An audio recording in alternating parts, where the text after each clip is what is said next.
Hey guys, ಎಲ್ಲರಿಗೂ ನಮಸ್ಕಾರ. ಇವತ್ತಿನ ಒಂದು ವಿಡಿಯೋದಲ್ಲಿ RRB NTPC ಕಡೆಯಿಂದ ಬಂದಿರುವಂಥ ಮತ್ತೊಂದು ವೇಕೆನ್ಸಿ ಬಗ್ಗೆ ಮಾತಾಡ್ತಿದ್ದೀನಿ. ಆ್ಯಕ್ಚುಲ್ ಆಗಿ 2 ತಿಂಗಳಲ್ಲಿ ಎಷ್ಟೋ 1000 ವೇಕೆನ್ಸಿನ ರಿಲೀಸ್ ಮಾಡಿದ್ದಾರೆ ಅಂತಲೇ ಹೇಳ್ಬೋದು RRB ಕಡೆಯಿಂದ. ಅಂದರೆ ರೈಲ್ವೆ ರಿಕ್ರೂಟ್ಮೆಂಟ್ ಬೋರ್ಡಿಂದ ನಾನ್ ಟೆಕ್ನಿಷಿಯನ್ ಪೋಸ್ಟ್ಗೆ ಬೇಕಾದಷ್ಟು ಪೋಸ್ಟ್ನ ರಿಲೀಸ್ ಮಾಡಿದ್ದಾರೆ. ಪ್ರತಿಯೊಂದು ಇನ್ಫಾರ್ಮೇಷನ್ ಕೂಡ ತಿಳಿಸ್ಕೊಡ್ತೀನಿ. ಈ ವಿಡಿಯೋನ ಸ್ಟಾರ್ಟ್ ಮಾಡೋಕ್ಕಿಂತ ಮುಂಚೆ ಚಾನಲ್ಗೆ ಇನ್ನೂ ಸಬ್ಸ್ಕ್ರೈಬ್ ಮಾಡ್ಕೊಂಡಿಲ್ಲ ಅಂತ ಹೇಳೋದಾದ್ರೆ ಸಬ್ಸ್ಕ್ರೈಬ್ ಮಾಡಿಕೊಂಡು ಪಕ್ಕದಲ್ಲಿರುವಂಥ ಒಂದು ಬೆಲ್ ಐಕಾನ್ನ ಕ್ಲಿಕ್ ಮಾಡೋದು ಮರಿಬೇಡಿ. ಸಬ್ಸ್ಕ್ರೈಬ್ ಮಾಡ್ಕೊಂಡ್ರೆ ಮಾತ್ರ ನಿಮಗೆ ನೋಟಿಫಿಕೇಶನ್ ಬರುತ್ತೆ, ಅದಕ್ಕೋಸ್ಕರ ಸಬ್ಸ್ಕ್ರೈಬ್ ಮಾಡ್ಕೊಳ್ಳಿ. ಸೊ ಬನ್ನಿ ವಿಡಿಯೋನ ಸ್ಟಾರ್ಟ್ ಮಾಡೋಣ ಅಂತ. ಸೊ ಮೊದಲನೇದಾಗಿ ಟೋಟಲ್ ವೇಕೆನ್ಸಿ ನೋಡ್ಕೊಳ್ಳೋದಾದ್ರೆ ಆಲ್ಮೋಸ್ಟ್ 14,000 11,000 ವೇಕೆನ್ಸಿ ಎಲ್ಲ ನೋಡಿದ್ದೀರಾ. ಇದು ರಿನ್ಯೂವ್ಡ್ ನೋಟಿಫಿಕೇಶನ್ ಅಂತಾನೆ ಹೇಳ್ಬೋದು.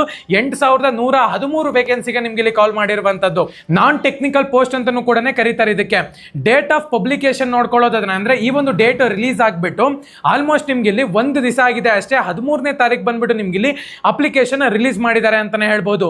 ಸೊ ಲಾಸ್ಟ್ ಡೇಟ್ ನೋಡ್ಕೊಳ್ಳೋದಾದ್ರೆ ಆಲ್ಮೋಸ್ಟ್ ನೆಕ್ಸ್ಟ್ ಮಂತ್ ತನಕನೂ ಕೂಡ ಕೊಟ್ಟಿದ್ದಾರೆ ಅಂತಾನೂ ಕೂಡ ಮೆನ್ಷನ್ ಮಾಡ್ಕೊಂಡಿದ್ದಾರೆ.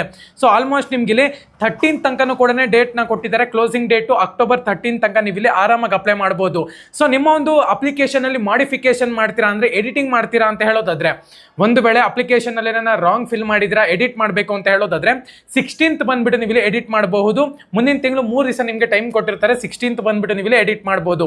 ಸೊ ಯಾವೆಲ್ಲ ಒಂದು ಪೋಸ್ಟ್ಗೆ ವೇಕೆನ್ಸಿನ ಕಾಲ್ ಮಾಡಿದ್ದಾರೆ ಅಂತ ಹೇಳೋದಾದ್ರೆ, ಚೀಫ್ ಕಮರ್ಷಿಯಲ್ ಟಿಕೆಟ್ ಸೂಪರ್ವೈಸರ್ಗೆ ವೇಕೆನ್ಸಿನ ರಿಲೀಸ್ ಮಾಡಿದರೆ, ಸ್ಟೇಷನ್ ಮಾಸ್ಟರ್ಗೆ ವೇಕೆನ್ಸಿನ ರಿಲೀಸ್ ಮಾಡಿದರೆ, ಗೂಡ್ಸ್ ಟ್ರೈನ್ ಮ್ಯಾನೇಜರ್ಗೆ ವೇಕೆನ್ಸಿನ ರಿಲೀಸ್ ಮಾಡಿದರೆ, ಜೂನಿಯರ್ ಅಕೌಂಟ್ ಅಸಿಸ್ಟೆಂಟ್ ಟೈಪಿಸ್ಟ್ಗೆ ವೇಕೆನ್ಸಿನ ರಿಲೀಸ್ ಮಾಡಿದರೆ, ಸೀನಿಯರ್ ಕ್ಲರ್ಕ್ ಕಮ್ ಟೈಪಿಸ್ಟ್ಗೆ ನಿಮ್ಗೆ ಇಲ್ಲಿ ವೇಕೆನ್ಸಿನ ರಿಲೀಸ್ ಮಾಡಿದ್ದಾರೆ.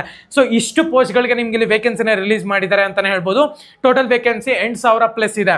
ಏಜ್ ಒಂದು ರಿಲ್ಯಾಕ್ಸೇಷನ್ ನೋಡ್ಕೊಳ್ಳೋದಾದ್ರೆ ಆಕ್ಚುಲ್ ಆಗಿ SC ST ಗೆ 5 ವರ್ಷ ಕೊಟ್ಟಿದ್ದಾರೆ. ಅದರ್ ಕ್ಯಾಂಡಿಡೇಟ್ಸ್ಗೆ ಆಲ್ಮೋಸ್ಟ್ ನಿಮ್ಗೆ ಇಲ್ಲಿ 8 to 10 ಇಯರ್ಸ್ ಕೊಟ್ಟಿದ್ದೀವಿ ಅಂತಾನು ಕೂಡ ಮೆನ್ಷನ್ ಮಾಡ್ಕೊಂಡಿದ್ದಾರೆ. ಸೊ ಅಪ್ಲಿಕೇಶನ್ ಫೀಸ್ ವಿಚಾರಕ್ಕೆ ಬರೋದಾದ್ರೆ ನಿಮ್ಗೆ ಇಲ್ಲಿ all candidates expect SC ST ಬಂದ್ಬಿಟ್ಟು 500 ರೂಪಾಯಿ ಚಾರ್ಜ್ ಮಾಡ್ತಿದ್ದಾರೆ. ಅದೇ female candidates, all female candidates, service man candidates ಮತ್ತೆ SC ST ಕ್ಯಾಟಗರಿಗೆ 250 ರೂಪಾಯಿ ಚಾರ್ಜ್ ಮಾಡ್ತಿದ್ದೀವಿ ಅಂತಾನು ಕೂಡ ಮೆನ್ಷನ್ ಮಾಡ್ಕೊಂಡಿದ್ದಾರೆ. ಸೊ ನೀವು ಇಲ್ಲಿ ಆನ್ಲೈನ್ ಅಲ್ಲಿ ನೀವು ಪೇ ಮಾಡಬೇಕಾಗತ್ತೆ. ಯಾವೆಲ್ಲ ಒಂದು ಸಬ್ಜೆಕ್ಟ್ ಇರುತ್ತೆ, ನೀವು ಯಾವ ಸಬ್ಜೆಕ್ಟ್ ಬರಿಬೇಕು ಅಂತ ಹೇಳೋದಾದ್ರೆ ಮ್ಯಾಥಮೆಟಿಕ್ಸ್ 30 ಮಾರ್ಕ್ಸ್ಗೆ ಬರಿಬೇಕಾಗತ್ತೆ, ಜನರಲ್ ಅವೇರ್ನೆಸ್ 40 ಮಾರ್ಕ್ಸ್ಗೆ ಬರಿಬೇಕಾಗತ್ತೆ, ಜನರಲ್ ಇಂಟೆಲಿಜೆನ್ಸ್ ಅಂಡ್ ರೀಸನಿಂಗ್ 30 ಮಾರ್ಕ್ಸ್ಗೆ ಬರಿಬೇಕಾಗತ್ತೆ. ಟೋಟಲ್ 100 ಮಾರ್ಕ್ಸ್ಗೆ ನಿಮ್ಗೆ ಇಲ್ಲಿ ವೇಕೆನ್ಸಿನ ಕೊಟ್ಟಿದ್ದಾರೆ. 3 ಅವರ್ ಟೈಮ್ ಇರುತ್ತೆ. ನೆಗೆಟಿವ್ ಮಾರ್ಕಿಂಗ್ 1/3 ಇರುತ್ತೆ ಅಂತಾನು ಕೂಡ ಮೆನ್ಷನ್ ಮಾಡ್ಕೊಂಡಿದ್ದಾರೆ. CBT ಟೆಸ್ಟ್ ಇರುತ್ತೆ ಅಂತಾನೆ ಹೇಳ್ಬೋದು. ಸೊ ಆಕ್ಚುಲ್ ಆಗಿ ಇದು ಸ್ಟೇಜ್ 2 ನಲ್ಲಿ ನಡೆಯುತ್ತೆ.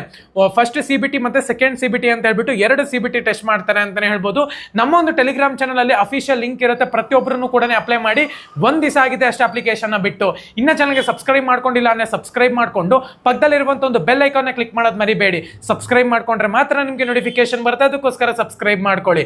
ಎಲ್ಲರಿಗೂ ಕೂಡ ಆಲ್ ದ ಬೆಸ್ಟ್. ಯಾರೆಲ್ಲ ಪ್ರೈವೇಟ್ ಮತ್ತೆ ಗೌರ್ಮೆಂಟ್ ಜಾಬ್ಗೆ ಪ್ರಿಪೇರ್ ಆಗ್ತಿದ್ದೀರಾ, ಧನ್ಯವಾದ.